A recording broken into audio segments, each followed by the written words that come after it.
দেখো, আমার আর এসব ভালো লাগছে না। হ্যাঁ, সে না লাগাটাই স্বাভাবিক, আমার ব্যাপার তো। আশ্চর্য, সবকিছু ব্যাকা করে নাও কেন বলো তো? নিজের মনটা একটু সোজা করো, বুঝলে? সবকিছু সোজাসুজি দেখতে পারো। থামো তো, ফালতু মেয়েদের মতো ঝগড়া করো না। মেয়েদের মতো ঝগড়া করো না। অদিতি কিছু একটা ঝাঁঝালো উত্তর দিতে যাচ্ছিল, হঠাৎ কি যেন একটা চোখে পড়ায় সে দাঁড়িয়ে গেল। জলার এক পাশ দিয়ে হেঁটে বাড়ি ফিরছিল দুজনে।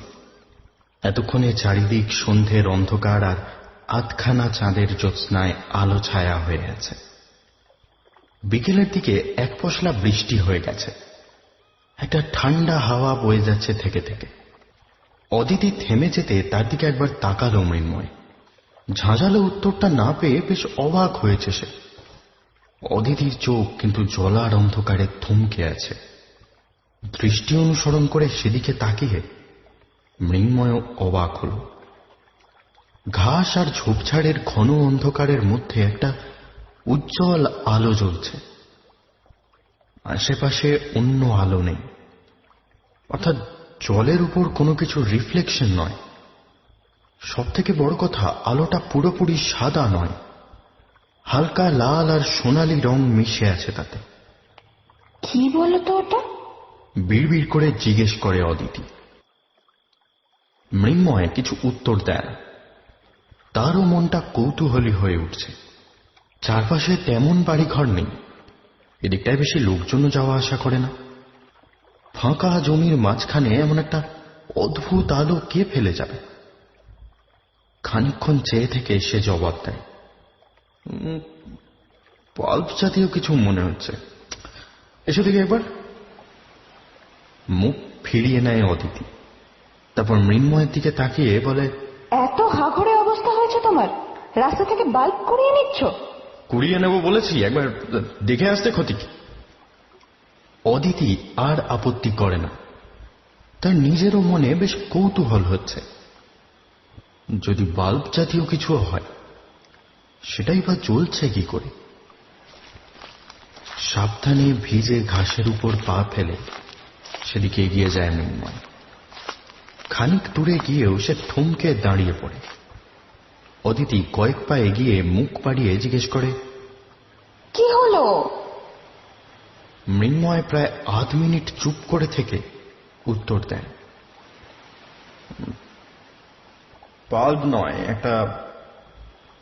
একটা বাক্স। বাক্স? কিরকম বাক্স? মনে তো হচ্ছে কাঁচের, ভিতরে কিছু একটা আছে, ওখান থেকে আসছে আলোটা।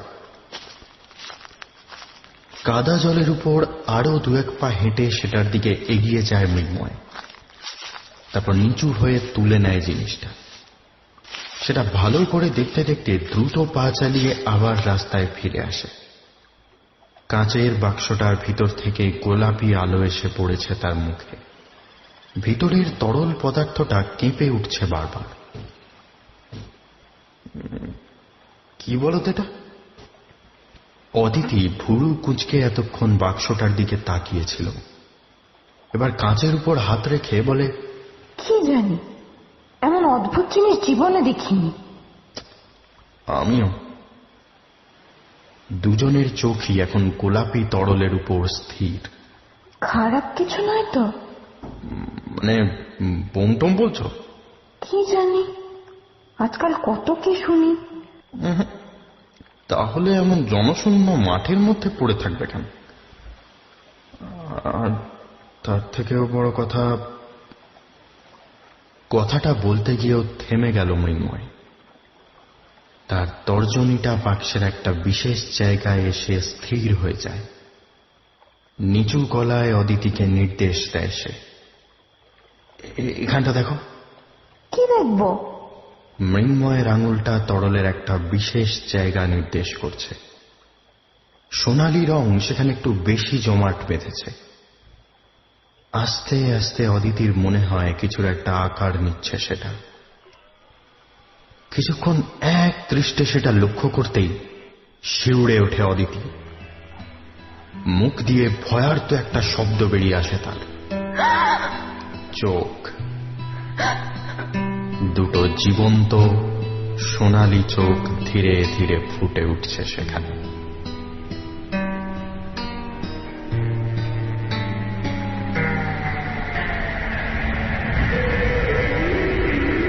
মিডনাইট হরর স্টেশনের সমস্ত গল্প শুনতে চলে আসুন আমাদের নতুন ঠিকানায় mhstation.com। শুনতে থাকুন আজকের গল্প রাঙিয়ে দিয়ে যাও।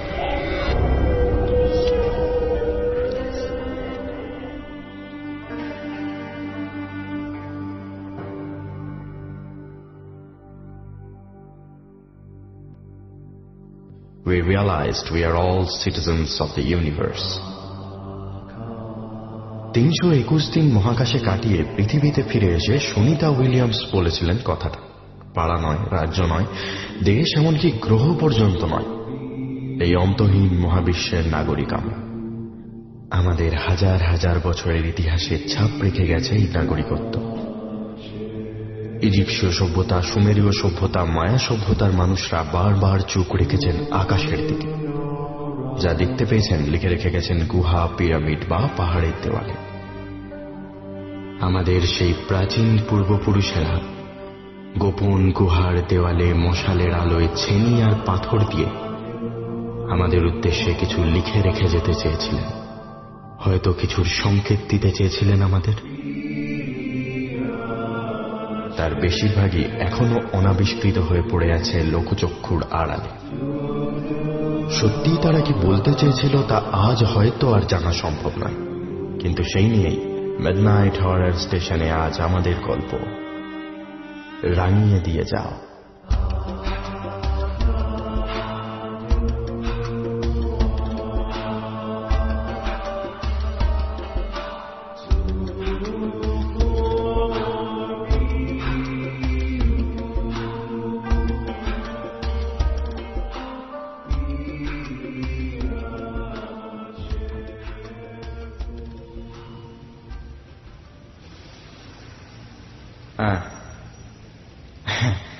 না না না না, আজ হবে না। এমনি আমার শরীরটা ভালো লাগছে না। অদিতি যাবে তো? সে তো আমি বরাবরই আনছো সব। একদম একদম। তোরা আয় না একদিন। হ্যাঁ সেই। আচ্ছা রাখলাম রে। ফোনটা রেখে আবার চেয়ারে ফিরে এলো মৃন্ময়। এতক্ষণে বুক ভরে খানিকটা নিঃশ্বাস নিল সে। শ্রীময়ীর ছেলের অন্নপ্রাশনে যাওয়ার একটুও ইচ্ছা নেই তার, অথচ না গেলেই অদিতির গাল ফুলে যায়।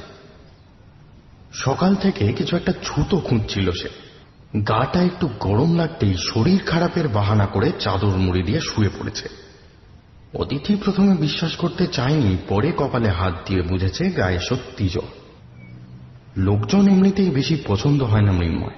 তারপর এইসব পার্টিতে যারা আসে তাদের বেশিরভাগই টিপিক্যাল হিংসুটে ধরনের। বেশিক্ষণ তাদের মাঝখানে থাকলে মাথা ধরে যায়। কে কিরকম জামা কাপড় পরেছে, কত দামি গয়না পরেছে, কে বিবাহ বহির্ভূত সম্পর্কে জড়িয়ে পড়েছে, এর বাইরে আর কোনো আলোচনা নেই। অদিতি অবশ্য ভালোই বাসে এইসব, কিন্তু একা যেতে সে কোনো মতে রাজি হয় না। চেয়ারে বসে একবার মাথায় হাত দিয়ে দেখে নেয় মৃন্ময়। আপাতত বেশি নেই জ্বরটা, শুধু মাথাটা ধরেছে, কিছুই ভালো লাগছে না। চেয়ারে বসতেই সামনের টেবিলের উপর চোখ পড়ল তার। বেশ খানিকটা ঝুঁকে এসে ভালো করে কিছু দেখার চেষ্টা করল। টেবিলের উপরে কাল রাতে পাওয়া সেই কাঁচের বাক্সটা রাখা আছে। এই প্রথম সেটা মন দিয়ে দেখল মৃন্ময়। আকারে একটা টিফিন বাক্সের মতোই, তবে বাক্সটা আশ্চর্য রকম শক্ত। প্রথমে আলতো টোকা এবং পরে বেশ জোরে ঘা মেরেছিল কাল রাতে, তো একটা আঁচড়ও পড়েনি তার গায়ে। সম্ভবত কাঁচ নয় সেটা, অন্য কিছু। গোলাপি তরলের ভিতরে ছোট চোখ দুটো এখনো আগের মতোই স্থির। তাতে মনি আছে কিনা বোঝা যাচ্ছে না। বেশ কিছুক্ষণ এক দৃষ্টে সেদিকে তাকিয়ে থাকে মৃন্ময়। কিছু একটা যেন মনে পড়ে তার। পরক্ষণেই তার ভুরু দুটো কুঁচকে যায়। মাথা তুলে 2 মিনিট কি যেন ভেবে নিয়ে আবার সেদিকে তাকিয়ে থাকে। বাবা বাবা, যাওয়ার টাইম পেরিয়ে যেতেই জ্বর সেরে গেছে দেখছি। অদিতি ঘরে ঢুকেই বলেছে কথাটা। মৃন্ময় সেদিকে না তাকিয়েই বলে, না এখন একটু কম আছে। তাহলে শুয়ে থাকো, চেয়ারে বসে গবেষণাটা না হয় আমি বেরিয়ে গেলে করো। ও, আমি ভাবলাম বেরিয়ে গেছে। উদাস গলায় কথাটা বলে মৃন্ময়। একইভাবে ভুরু কুঁচকে সেদিকে তাকিয়ে থাকে। অত মন দিয়ে কি দেখছো বলো তো? ধীরে ধীরে তার দিকে এগিয়ে আসে অদিতি। মৃন্ময় আবার আগের মতোই জড়ানো গলায় উত্তর দেয়। কি যে দেখবো সেটাই বুঝতে পারছি না। মানে? ধরো এই বাক্সের ভিতরে যেটা আছে সেটা কাল রাতের থেকে একটু ঘন মনে হচ্ছে না? কি জানি, আমিও তো মন দিয়ে দেখিনি। তবে রংটা একটু গাঢ় হয়েছে। হ্যাঁ, আর এই জায়গাটায় তাকাও, সরু সরু কয়েকটা দাগ দেখতে পাচ্ছ? দাগগুলো লক্ষ্য করে অদিতি, তারপর মুখ তুলে নিয়ে বলে, আমার তো খেয়াল না মনে হচ্ছে। গাড়ি করে কেউ নিয়ে যাচ্ছিল, মাঠের মাঝে পড়ে গেছে। তাও হতে পারে। মৃন্ময়ের মুখের দিকে তাকিয়ে একটু অবাক হয় অদিতি, বলে, এটা নিয়ে তুমি এত ঘাবড়াচ্ছ কেন বলো তো? এইবার বাক্স থেকে মুখ ফেরায় মৃন্ময়, মাথা নামিয়ে কি যেন ভাবে, তারপর মুখ তুলে ধীরে ধীরে বলে, আমার খালি মনে হচ্ছে চোখ দুটো আগে কোথাও দেখেছি আমি। অদিতির ঠোঁটের কোনায় একটা মিহি হাসি ফুটে ওঠে। দিদি এলজেতে শাহরুখ বলেছিল কাজলকে, আর তুমি বললে বিদঘুটের কেমিক্যালকে। ভারী মজার মানুষ কিন্তু তুমি। মৃন্ময় কথাটায় কান দেয় না। টেবিলের উপর একটা কনুই রেখে মাথাটা রাখে হাতের উপর। অদিতি দরজা দিয়ে বেরোতে বেরোতে বলে, আচ্ছা দুপুরে ঘুমিয়ে নিও, আর ওষুধপত্র সব রেখে গেছি, খেতে ভুলো না।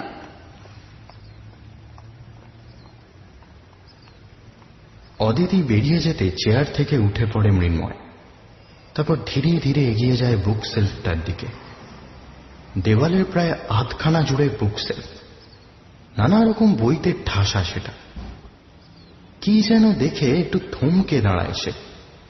রাশি রাশি বইয়ের ফাঁকে একটা ছোট্ট ফাঁক। মনে মনে কিছু ভেবে নিয়ে টেবিল থেকে মোবাইলটা তুলে নেয় মৃন্ময়। একটা নাম্বার ডায়াল করে।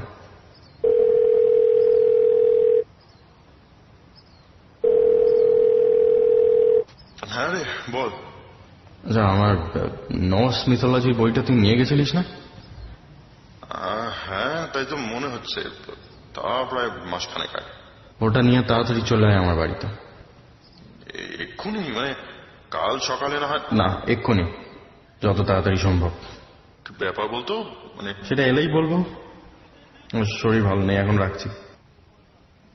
ফোনটা কেটে দিয়ে আবার চেয়ারে এসে বসে পড়ে মৃন্ময়। তার মাথাটা এখন আগের থেকে বেশি ব্যথা শুরু হয়েছে। কোথা থেকে যেন একটা গুনগুন করে সুর ভেসে আসছে। কাঁচের বাক্সটার ভিতরে ভালো করে তাকায় সে। সোনালি রং এখন আরেকটু বেশি ছড়িয়ে পড়ছে তাতে। থেকে থেকে যেন কেঁপে উঠছে তরলটা। ধীরে ধীরে প্রাণের স্পন্দন ফুটছে যেন তাতে।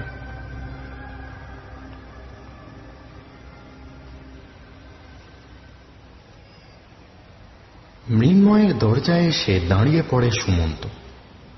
ঘরের ভিতর থেকে কোনো সাড়া শব্দ আসছে না। দরজাটা পুরোপুরি বন্ধ করা নেই, হালকা করে ভেজাল। হালকা হাতে চাপ দিয়ে ভিতরে ঢুকে আসে সে। বিছানার উপর শুয়ে আছে মৃন্ময়।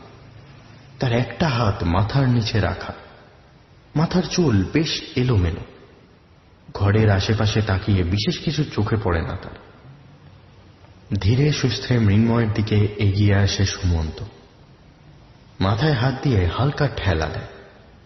চোখ খুলেই থরথর করে উঠে বসে সে। একটু হাসে সুমন্ত, তারপর হাতের বইটা তার সামনে রাখতে রাখতে বলে, বাবা, স্বপ্ন দেখছিলি নাকি? চোখ রগড়াতে রগড়াতে মৃন্ময় বলে, দোষ শালা, বস। মৃন্ময়ের মুখের দিকে একবার ভালো করে তাকায় সুমন্ত। বেশ রুগ্ন দেখাচ্ছে তাকে। সমস্ত মুখ জুড়ে নিষ্প্রভ লালচে ভাব, অথচ সেই ক্লান্ত চোখের মাঝে কিসের যেন একটা ঝিলিক খেলে যাচ্ছে বারবার। কিছু ঝামেলায় পড়েছিস নাকি রে? বিছানার উপর বসতে বসতে জিজ্ঞেস করে সুমন্ত। ঝামেলাই বটে, তবে নিজেকে নিয়ে না। তাহলে ওদিক থেকে কিছু হয়েছে? তোদের এই এক ব্যাপার বটে, বেশিরভাগ সময়টা হয় ঝগড়া না কথা কাটাকাটি। তো এখন তিনি কোথায়? ওটা একটা গেল কি পার্টি না কি যেন। তুই গেলি না? না। কেন? আমার শালা সব ভালো লাগে না। ভালো না লাগলেও মাঝে মাঝে যাওয়া উচিত। অন্তত বেঁচে যে আছিস সেটা মানুষকে জানানো দরকার। জানি লাভ? আরে বাবা, অন্তত অদিতিকে খুশি করার জন্য। ওকে খুশি করা আমার তো কোন চার, সাক্ষাৎ মহাদেবেরও অসাধ্য। বড় সড়ো একটা নিঃশ্বাস ফেলে সুমন্ত। তারপর বইয়ের পাতা উল্টাতে উল্টাতে বলে, আমার জরুরি তলব কেন সেটা বল। হ্যাঁ, সেটাই বলছি। বিছানা ছেড়ে উঠে পড়ে মৃন্ময়। বেসিনের কাছে এগিয়ে গিয়ে মুখ ধুতে ধুতে বলে, বইটা পড়েছিস মন দিয়ে? প্রশ্নটা শুনে একটু ঘাবড়ে গেছিল সুমন্ত। ভুরু কুঁচকে বলে, পড়েছি, তবে পুরোটা না। তো বেশ ইন্টারেস্টিং। কিন্তু এই জন্য তুই আমাকে সাত সকালে? হেব্রক নামটা চেনা লাগছে তোর? খানিকক্ষণ চুপ করে কি যেন ভাবে সুমন্ত। হেব্রক না? তারপর আচমকা কি মনে পড়তে বলে, নামটা শুনেছি, কিন্তু কিসের নাম? কিসের নাম সেটা কোথাও লেখা নেই। কি জানি, হতে পারে। তো তুই হঠাৎ এসব নিয়ে মেতেছিস কেন? মৃন্ময় আর কিছু বলে না, মাথা নিচু করে কি যেন ভাবতে থাকে। সুমন্ত বিছানার উপর ভালো করে চড়ে বসতে বসতে বলে, এক একদিন মাথায় এক একটা ভূত চাপবে, আর আমাদের হয়েছে যত। স্নরি স্টুরলসন। স্নরি স্টুরলসনের লেখাতেই আছে কথাটা। স্নরি? সেটা আবার কে? অবাক হয়ে জিজ্ঞেস করে সুমন্ত। মৃন্ময়ের সাথে সাথে উত্তর দেয় না। মুখ ধোয়া শেষ করে বিছানার কাছে ফিরে এসে বসে পড়ে। টেবিল থেকে একটা সিগারেটের প্যাকেট তুলে নিয়ে সেটা ধরাতে ধরাতে বলে,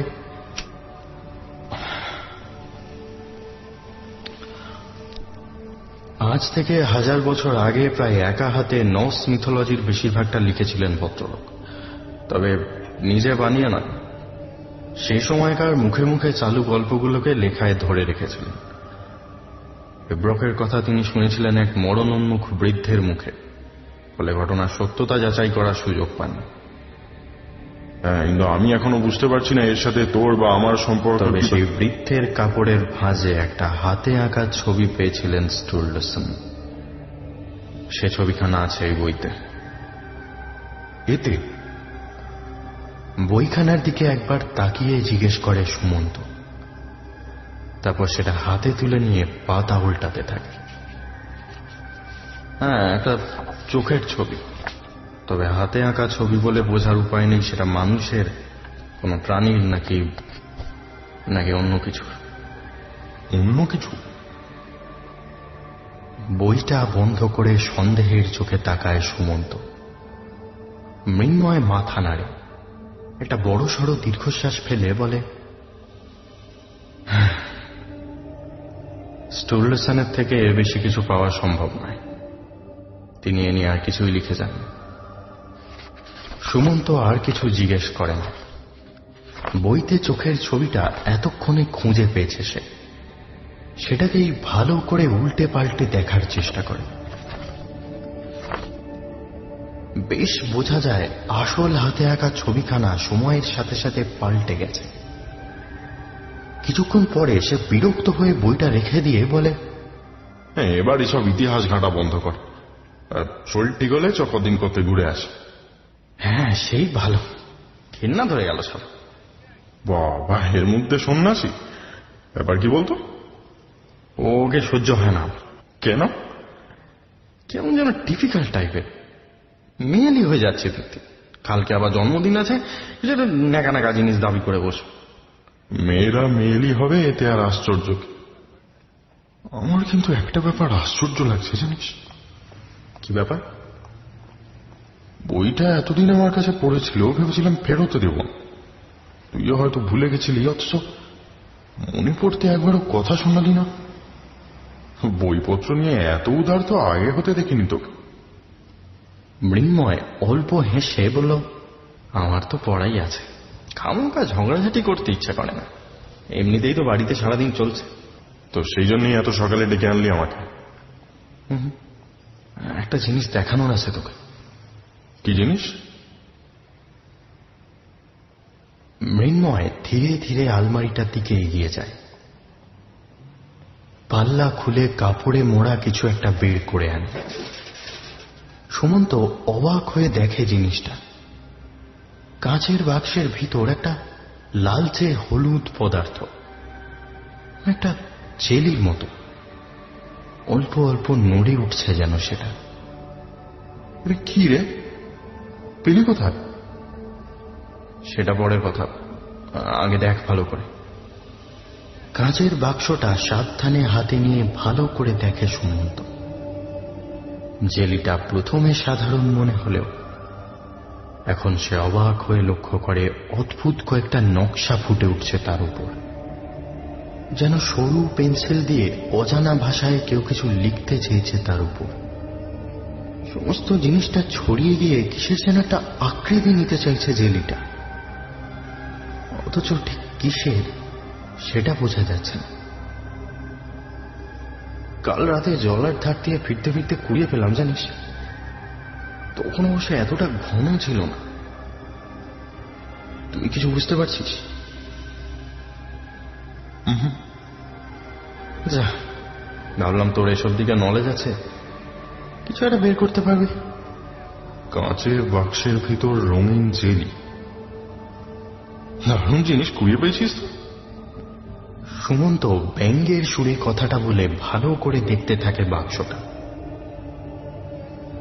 চোখ দুটো অবিকল হাতে আঁকা ছবিটার মতো, যেন ওটা দেখেই জেলির গায়ে চোখ এঁকেছে কেউ, অথবা উল্টোটা।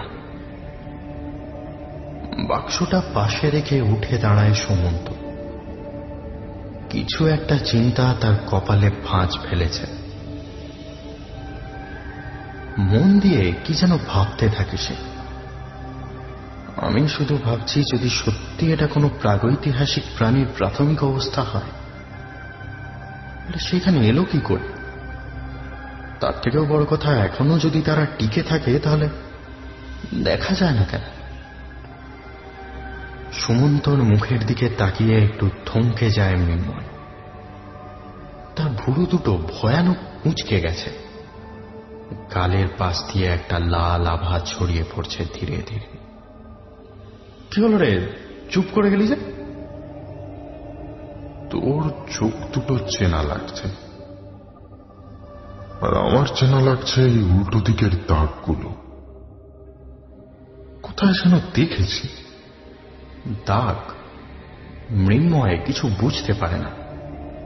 জেলির উপর নকশাগুলো এখন আরো একটু স্পষ্ট হয়ে উঠেছে, যেন কেউ হাতে এঁকে একটু একটু করে কোনো ছবি ফুটিয়ে তুলছে সেখানে। মাড ক্লিফস। প্রায় ফিস ফিস করে কথাটা বলে সুমন্ত। কি বলি? MUDGLYPHS, মাড cliffs. টেনেসিতে নতুন আবিষ্কৃত গুহার দেওয়ালে আঁকা একটা বিশেষ ছবি। আজ থেকে প্রায় 4000 বা 5000 বছর আগের মানুষ এঁকেছিল সেগুলো।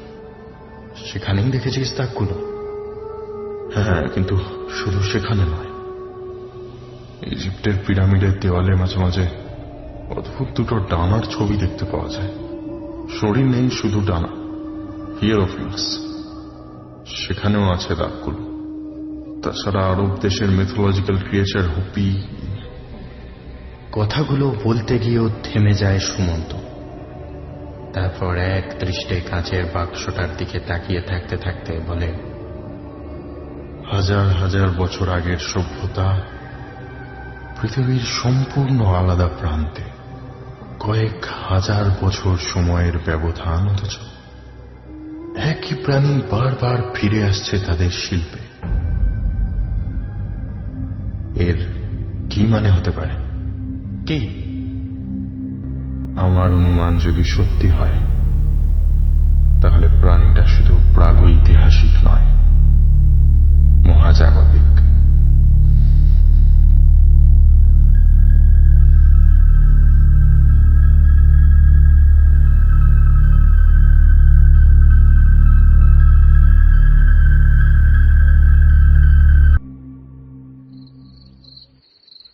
বাড়ি ঢুকতে আজ বেশ রাত হয়েছে অদিতির। দেরি হবে জানাতে কয়েকবার ফোনও করেছিল মৃন্ময়ের মোবাইলে, কিন্তু ফোন বেজে গেছে বারবার। খানিকটা চিন্তাও হচ্ছিল তার। জ্বরটা বাড়েনি তো? দরজা ঠেলে ভিতরে ঢুকে আসে সে, এবং ঢুকেই চমকে যায়।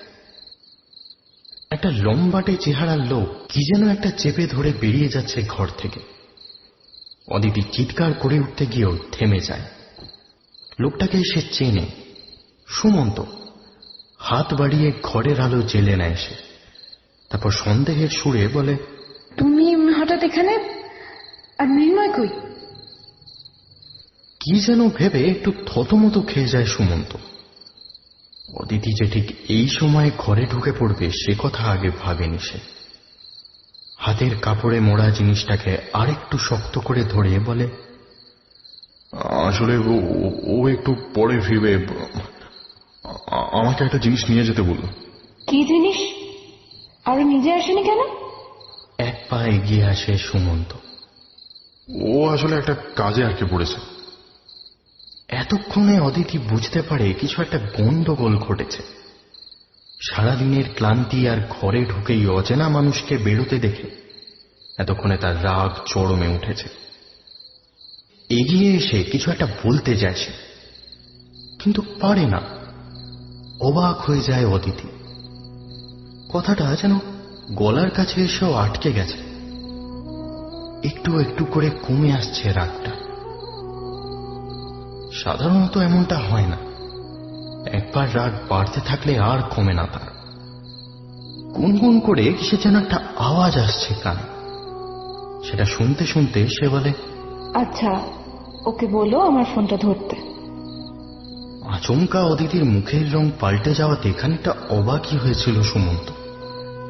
সে আস্তে আস্তে কাপড়ে মোড়া বাক্সটা এগিয়ে দেয় তার দিকে। তারপর মাথা নামিয়ে বলে, এটাই নিয়ে যেতে এসেছিলাম। কাপড়টা খোলে না অদিতি। জিনিসটা হাতে না নিয়েও সে বুঝতে পারে ভিতরে কি আছে। মুখ তুলে জিজ্ঞেস করে, কোথায় আছে ও? বড় ব্রিজের মাথায়। ওখান থেকে ছুঁড়ে ফেলে দেবে, এটা জলে পড়লে অনেক দূর বয়ে চলে যাবে। কিন্তু কেন? সে কথা বলার সময় নেই এখন, এসো তাড়াতাড়ি।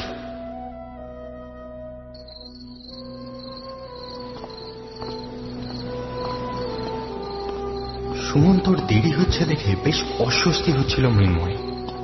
দ্রুত পায়ে ব্রিজের উপরে পায়চারি করছিল সে। রাত প্রায় 12:30টার কাছাকাছি। এতক্ষণে রাস্তাঘাট পুরোপুরি ফাঁকা হয়ে গেছে। উল্টো দিকের রেলিংয়ে দুটো কুকুর নিশ্চিন্তে শুয়ে ঘুমাচ্ছে। লম্বা খাম্বা থেকে সাদা আলো এসে পড়ছে তাদের গায়ে। মৃদু হাওয়া বইছে সেই সাথে। অবশ্য উত্তেজনায় সেটা খেয়াল করছে না মৃন্ময়। দূরের দিকে তাকিয়ে এবার দুটো ছায়া মূর্তিকে দেখতে পেল সে। কিছুটা অবাক হল। তারপর পা চালিয়ে এগিয়ে গেল সেদিকে। খানিকটা এগোনোর পর থমকে দাঁড়ালো সে। অদিতির তো এখানে আসার কথা ছিল না। সে তো প্রায় কিছুই জানে না। সুমন্তর হাতে কাপড়ে মোড়ানো বাক্সটা ধরা ছিল। সেটা সাবধানে হাতে নিতে নিতে একবার অদিতির দিকে তাকিয়ে সে জিজ্ঞেস করল, তুমি ওকে পেলে কোথায়? কি যেন একটা বলতে গিয়েও থেমে গেল অদিতি।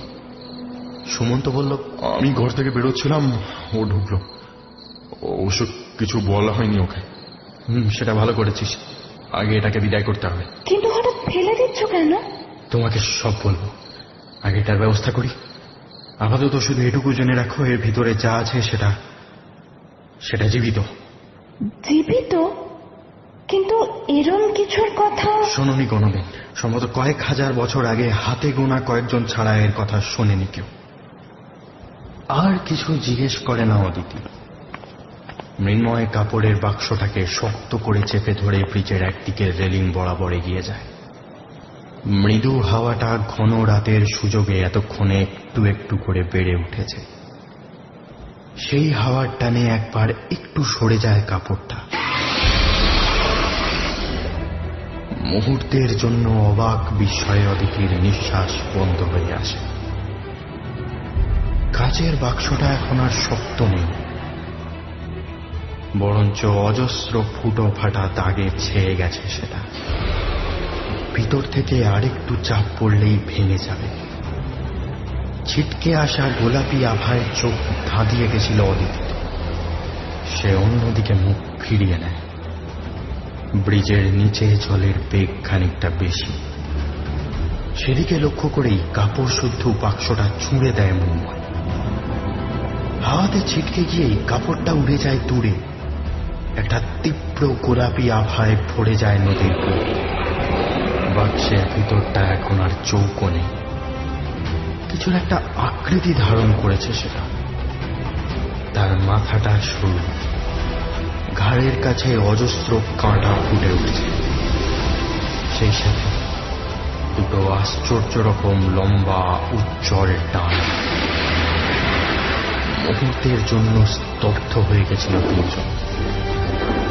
গোলাপি আলোটা জলের উপর গিয়ে পড়তেই পাখি দুজন ছুটে গেল ব্রিজের কিনারা। ডুবে যাওয়ার মিনিট খানিক পরে গোলাপি আভাটা জলের উপর থেকে ধীরে ধীরে মিলিয়ে এল।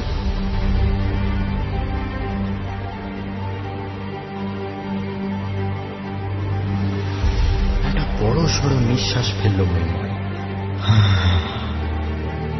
তারপর মুখ তুলে বলল, চলো, আর ভয় কিছু নেই।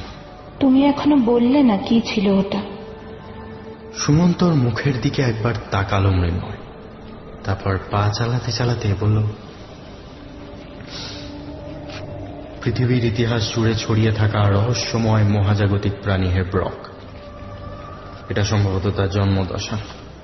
পূর্ণাঙ্গ প্রাণী মানুষের থেকে আয়তনে কয়েক গুণ বড়। এখন এর থেকে বেশি আর কিছু জানা সম্ভব নয়। তাহলে ফেলে দিলে কেন? কেন ফেলে দিলাম তার কারণ জানতে গেলে ইতিহাস ঘেঁটে দেখতে হবে। অন্তত কয়েক হাজার বছরের ইতিহাস। এর কাল হবে না হয় আজ। আমাদের মনের অবস্থা ঠিক। আচ্ছা ঠিক আছে, পরে হবে না হয়। কথাটা বলে অদিতি নিজেও দ্রুত পা চালায়। একটু আগের অদ্ভুত গোলাপি আভাটা এখনো লেগে আছে তার চোখে। নিচ থেকে দ্রুতগামী জলের শব্দ একটু একটু করে দুলে উঠছে ব্রিজটা। একটা চেনা শব্দ কানে আসে অদিতির। ভালো করে কান পাতে সে। না, বেড়ে ওঠা হাওয়ার শনশন শব্দ, আর কিচ্ছু নয়। একটু ডান দিকে সরে এসে মৃন্ময়ের হাতটা চেপে ধরে সে।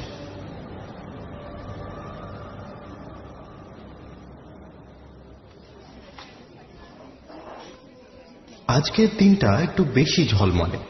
সকালে এক পশলা বৃষ্টি হয়ে গেছে, গরমটাও খানিকটা কমেছে তাতে। দুপুরে ঠান্ডা আলো গায়ে মেখে সচল হয়েছে শহর। জলে ভেজা রাস্তার উপর দিয়ে থেকে থেকে ছুটে যাচ্ছে গাড়ি। চারপাশের দোকানগুলোকে যেন কাঁপিয়ে দিয়ে যাচ্ছে। এইসব দোকানের মাঝে দোতলা একটা রেস্তোরাঁ। তারই দোতলায় একটা টেবিলে বসে আছে দুটো মানুষ। বেশ খানিকক্ষণ আগে খাবার দাবার দিয়ে গেছে বেয়ারা। আপাতত সেগুলো অভুক্ত অবস্থায় পড়ে আছে। দুজনেরই সামনে খোলা আছে কয়েকটা মোটা সোটা বই, গোটা কয়েক ছাপানো কাগজপত্র। তার মধ্যে থেকেই একটা হাতে তুলে নেয় অদিতি। তারপর উপর থেকে নিচ অব্দি চোখ বোলাতে বোলাতে বলে, দেখে তো মনে হচ্ছে দুটো ডানা। এবং ডানার গায়ে কিছু বিশেষ নকশা কাটা। মৃন্ময় জবাব দেয়, ডানা তো পাখিদেরও থাকে। কিন্তু সে পাখির অর্থ মৃত্যু হয় না। কিরকম মৃত্যু? মৃন্ময়ের মুখ থেকে একটা দীর্ঘশ্বাস বেরিয়ে আসে। হাতের সামনের বইটা বন্ধ করে সে বলে, ডানাওয়ালা গোলাপি প্রাণী, যার ঘাড়ের কাছে কাঁটা আছে আর ডানায় আছে কিছু বিশেষ নকশা। এ ধরনের প্রাণীর কথা ইতিহাসে বেশ কয়েকবার শোনা গেছে, শুধু ইতিহাসে নয়, দেশ বিদেশের মিথোলজিতে। আগে ইতিহাসের কথাতেই আসি। এখন যেখানে সিরিয়া আর লেবাননের বর্ডার, আজ থেকে ৩,৫০০ বছর আগে সেখানে এক ভয়ানক যুদ্ধ হয়েছিল, কাদেসের যুদ্ধ। তার একদিকে ফারাও রামেসিস II আর একদিকে হিথিত সাম্রাজ্যের মুয়াতাই। এই যুদ্ধের আঁচ এসে পড়েছিল দামাস্কাসের কাছাকাছি একটা ছোট গ্রামে। রামেসিসের সৈন্যরা খবর পেয়েছিল এই গ্রামেই নাকি মুয়াতাইয়ের যাবতীয় অস্ত্র লুকানো আছে। দলবল নিয়ে তারা গ্রাম আক্রমণ করে। গ্রামে পৌঁছে কিন্তু তারা অবাক হয়ে যায়, অস্ত্রশস্ত্র সেখানে কিচ্ছু নেই। এমনকি গ্রামের মানুষেরও যুদ্ধ করার তেমন কোনো ইচ্ছাই নেই। তুই যুদ্ধরত সৈন্যরা অবাক হয়ে লক্ষ্য করে গ্রামের মাঝখান থেকে হালকা গোলাপি রঙের ডানাওয়ালা কিছু একটা প্রাণী আকাশের দিকে উড়ে যাচ্ছে। রামেসিসের বেশিরভাগ সৈন্যের খোঁজ আর পাওয়া যায় না। যে কজন ফিরে আসে তাদের জবানবন্দিতেই লেখা হয় ঘটনাটা। বাবা, এ তো আশ্চর্যের ব্যাপার। এর পরের ঘটনা প্রায় ১৫০০ বছর পরে, যীশুখ্রিস্টের জন্মের ৭৫ বছর আগে। গ্রিক দার্শনিক প্লুটার্কের জবানবন্দি, সাক্ষী প্রায় কয়েক হাজার রোমান সৈন্য। এখনকার তুরস্কের কাছাকাছি কোনো এক জায়গায় তারা অদ্ভুত এক দৃশ্য লক্ষ্য করে, যেন আকাশ থেকে মেঘের বুক চিড়ে লালচে ও সোনালী রঙের মাঝামাঝি ডানাওয়ালা কিছু একটা প্রাণী আচমকাই নেমে আসে। তার ডানার উপর নির্দিষ্ট কিছু চিহ্নের কথা জানা যায়। একটানা গুনগুন শব্দে ভরে ওঠে চারপাশ। মিনিটখানেক স্থায়ী হওয়ার পর সেটা আবার আকাশের বুকে মিলিয়ে যায়। যথারীতি একটা বড় অংশের রোমান সৈন্য গায়েব হয়ে যায়। কিন্তু একই প্রাণী ১৫০০ বছর পরে কি করে ফিরে আসতে পারে? দুটো আলাদা সময়, দুটো আলাদা জায়গা, অথচ একই ঘটনা, এবং দুটো ঘটনাতেই একটা আশ্চর্য মিল। প্রাণীটা এসেছিল আকাশের দিক থেকে, মাটির উপর থেকে নয়। আর সৈন্যদের অদৃশ্য হয়ে যাওয়া, সেটার একটা কারণ আমরা ঠিক করেছি। কি কারণ? ওই বাক্সটা বাড়িতে আনার পর থেকে অদ্ভুত একটা ঘটনা ঘটেছে আমার সাথে। তোমার হয়েছে কিনা জানি না। এক মুহূর্ত কি যেন ভেবে নেয় অদিতি, তারপর বলে, হ্যাঁ, মনে পড়েছে। খারাপ কথা বলতে গিয়েও বলতে পারিনি, গলাতেই আটকে গেছে। এক্স্যাক্টলি। এ প্রাণীটা মানুষকে প্রভাবিত করতে পারে, অনুভূতি বুঝতে পারে। চামচ তুলে খানিকক্ষণ ঘুরিয়ে ফিরিয়ে দেখে অদিতি, তারপর টেবিলের উপর পড়ে থাকা ছবিগুলোর দিকে তাকিয়ে বলে, এখনো তো আমি খারাপ কিছু দেখতে পাচ্ছি না। পাবে, ইতিহাস ছেড়ে পুরাণে এলেই পাবে। কথাটা বলে বইয়ের ফাঁক থেকে একটা ছবি বের করে আনে মৃন্ময়। সেটা অদিতির দিকে এগিয়ে দিয়ে বলে, যেহেতু হায়ারোগ্লিফিক ছিল ছবির ভাষা, তাই নির্দিষ্ট কোনো গ্রামার তাদের ছিল না। খাপছাড়া শব্দকে ছবি এঁকে বোঝানো হতো। একই শব্দের যেমন অনেক প্রতিশব্দ থাকে, তেমনি নানা রকম ছবিরও একই মানে হতে পারত। শোয়ানো মমি, মাথাবিহীন শরীর, অস্ত্রবেধা মানুষ, এ সবই ছিল মৃত্যুর চিহ্ন। কিন্তু আশ্চর্যের কথা হলো, এই সবের সাথে বিশেষ এক ধরনের পাখি দিয়ে তারা মৃত্যুকে বোঝাত। শিয়াল মরা খায়, তাই শিয়াল মৃত্যুর চিহ্ন হতে পারে, কিন্তু পাখি কি করে হয়? কিছুদিন আগে মার্সা মাহরু নামে ইজিপ্টের মরুভূমিতে মাটির তলায় একটা পিরামিড আবিষ্কার হয়েছে। তার দেওয়ালেও নতুন জাতের কিছু হায়ারোগ্লিফিক পাওয়া গেছে, বিশেষ কিছু চিহ্ন। কনটেক্সট থেকে ধারণা করা হচ্ছে সেগুলো মৃত্যুর সংকেত। এই যে এগুলো, কাগজটা দেখে স্তম্ভিত হয়ে যায় অদিতি। চিহ্নগুলো অবিকল এক, ছড়ানো ডানার উপরে সেই একই রকম দাগ কাটা। ভয়ে চোখ নামিয়ে নেয় সে। বুকের মাঝখানটা কেঁপে ওঠে একবার। সে আর কিছু উত্তর দেয় না। আশেপাশের লোকজন আলোচনায় মশগুল। সে সেদিকে একবার দৃষ্টি বুলিয়ে নিল। চিহ্নগুলো দেখার পর থেকে কাল রাতের কথা মনে পড়ে যাচ্ছে তার।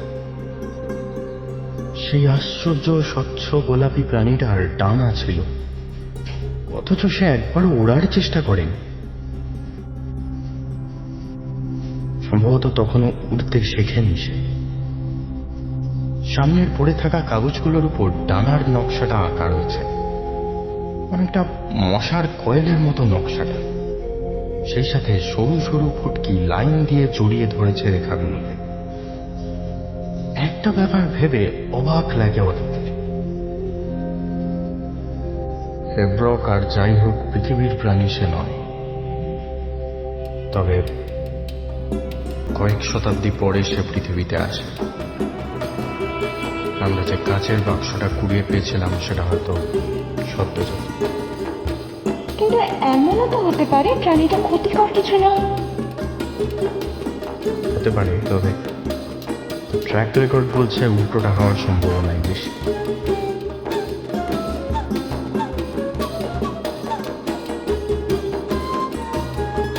ঘণ্টাখানেক পরে সেখান থেকে উঠে পড়ে দুজন। দুপুর গড়িয়ে ধীরে ধীরে বিকেল নামে। এর মধ্যে সুমন্ত একবার ফোন করে খবর নেয় সবকিছু ঠিকঠাক আছে কিনা। মৃন্ময় জানিয়ে দেয় যে আর কোনো সমস্যা হয়নি। ফিরতে ফিরতে রাতই হয়ে গেছিল। জলার ধারটা দিয়ে হেঁটে আসতে আসতে আবার সেদিনের কথা মনে পড়ে যায় অদিতির। সেই জায়গাটার দিকে একবার চোখ বুলিয়ে নেয় সে। না, অন্ধকার ছাড়া আর কিচ্ছু চোখে পড়ছে না। মৃন্ময় অনেকক্ষণ কোনো কথা বলেনি, আর চোখে একবার ঘড়ির দিকে তাকায় সে। রাত ঠিক 11:15 বেজেছে। যাই বলো, প্রাণীটা থাকলেই কিন্তু ভালো হতো। কেন? অদিতি হাঁটতে হাঁটতে জিজ্ঞেস করে। কেন আর, তোমার ঝগড়াঝাটি একটু কমতো। আমি ঝগড়া করি? করো মানে? হাজার খানেক রোমাঞ্চ হইলেও তার সামনে নস্যি। তাহলে ফেলে দিলে কেন? রেখে দিতে পারতে। বাবা, তোমার তো দেখছি খাঁচায় রেখে পোষার শখ ছিল। তা নয়, তবে হ্যাঁ হ্যাঁ বুঝেছি, মানে প্রাণীটা যেহেতু গোলাপি তাই সেটা খারাপ হতেই পারে না। না না, আমি একটা অন্য কথা ভাবছি। আমরা মৃত্যুকে বোঝাই কি দিয়ে? ওই তো মাথার খুলি আর তার নিচে দুটো হাত। কিন্তু মরার সাথে কঙ্কালের সম্পর্ক কি? সম্পর্ক কিছু নেই। কঙ্কাল জিনিসটা হরিফাইং, মৃত্যুটাও তাই। ফলে রূপক অর্থে। কিন্তু ইজিপশিয়ানদের কাছে মৃত্যুটা খারাপ কিছু ছিল না। মৃত্যু মানে ছিল নতুন জীবনের শুরু, আরো শান্তিপূর্ণ স্পিরিচুয়াল জীবনের শুরু। তাহলে তার চিহ্ন হিসেবে খারাপ কিছু ব্যবহার হবে কেন? চলতে চলতে আচমকাই থমকে দাঁড়িয়েছে মৃন্ময়। এই সহজ ব্যাপারটা সে এতক্ষণ ভেবে দেখেনি। মৃত্যু ছিল ইজিপশীয়দের কাছে শান্তি, পার্থিব জীবন আর ঐশ্বরিক জীবনের মাঝের খেয়া। অদিতি আবার হাঁটতে শুরু করেছিল। মৃন্ময় কিছু একটা বলতে গিয়েও থেমে গেল।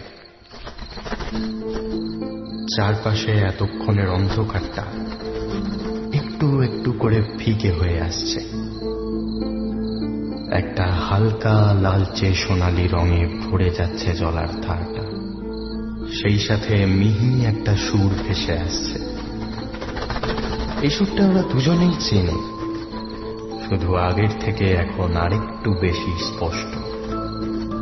ডানা ঝাপটানোর আওয়াজে মাথার উপর তাকায় মৃন্ময়। তাদের মাথা থেকে ঠিক কয়েক মিটার উপরে যেন একটা নতুন নক্ষত্র জন্ম নিয়েছে।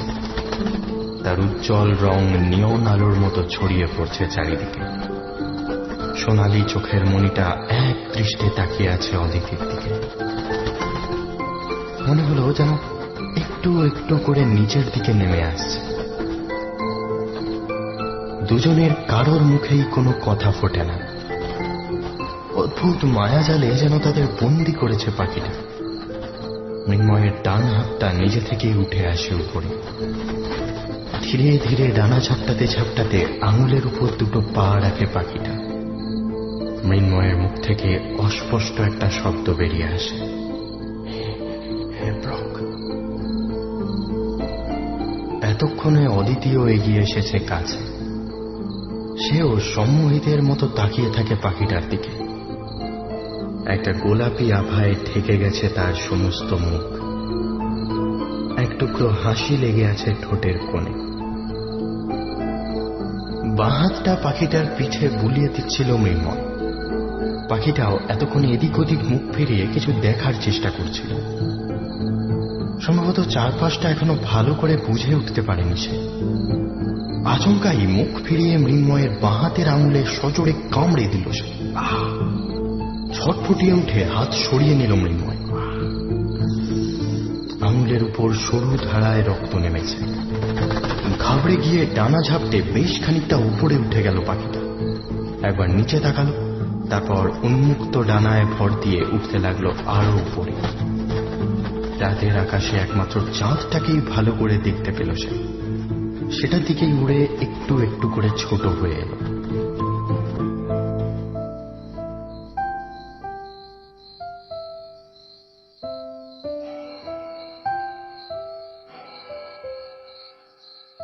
গোলাপি আভাটা মিলিয়ে আসতেই দূরে গির্জার ঘণ্টা বেজে উঠল। ঘড়ির দিকে তাকালো অদিতি। রাত 12টা বেজেছে। একেই বলে হাতের লক্ষ্মী পায়ে ঠেলা। চাঁদের দিকে তাকিয়ে বলল অদিতি, ও লক্ষ্মী পৃথিবীর নয়, রাখলেও থাকতো না। মুখ নামিয়ে হাঁটতে শুরু করে মৃন্ময়। অন্তত কাল ফেলে তো দেওয়া হতো না?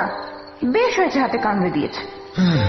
ব্যাস, পাখিও বিদায় নিয়েছে, তোমার ঝগড়াও শুরু হয়ে গেছে। নিজের দিকে তাকাও একবার, ভুলে মেরে দিয়েছো। কি ভুলেছি বলতো? অদিতি উত্তর দেয় না, গটগট করে সামনের পথ ধরে। ও মনে পড়েছে। আরে বাবা, 12টা বেজে গেছে। তোমার তো আজ জন্মদিন। অদিতি আগের মতোই সামনের দিকে এগিয়ে যায়। মৃন্ময় আচমকাই তাকে থামিয়ে দিয়ে একটা হাত সামনে বাড়িয়ে দেয়। দাঁড়াও, না, তোমার গিফট। হাত খালি। তোমার চালাকি জানি না আমি? খুলে দেখো। না। ওর বাবা, খোলোই না। একটু ইতস্তত করে হাতটা খুলে ফেলে অদিতি, এবং খুলতেই সে অবাক হয়ে যায়। মৃন্ময়ের খোলা মুঠোয় ধরা আছে স্বচ্ছ গোলাপি রঙের একটা পালক। এটা কখন পেলে? কখন আবার? তুমি কি ভাবলে এমনি এমনি আমার হাতে কামড়ে দিয়েছে? অদিতির হাসিটা এতক্ষণে গোটা মুখে ছড়িয়ে পড়ে। পালকটা আলতো করে হাতে ধরে সে। দুজনে এগিয়ে যায় সামনের দিকে। জলার ধারের এই খুটখুটে রাতেও এক টুকরো পালকের আভা সমস্ত অন্ধকারটাকে একটুখানি ফিকে করে দেয়।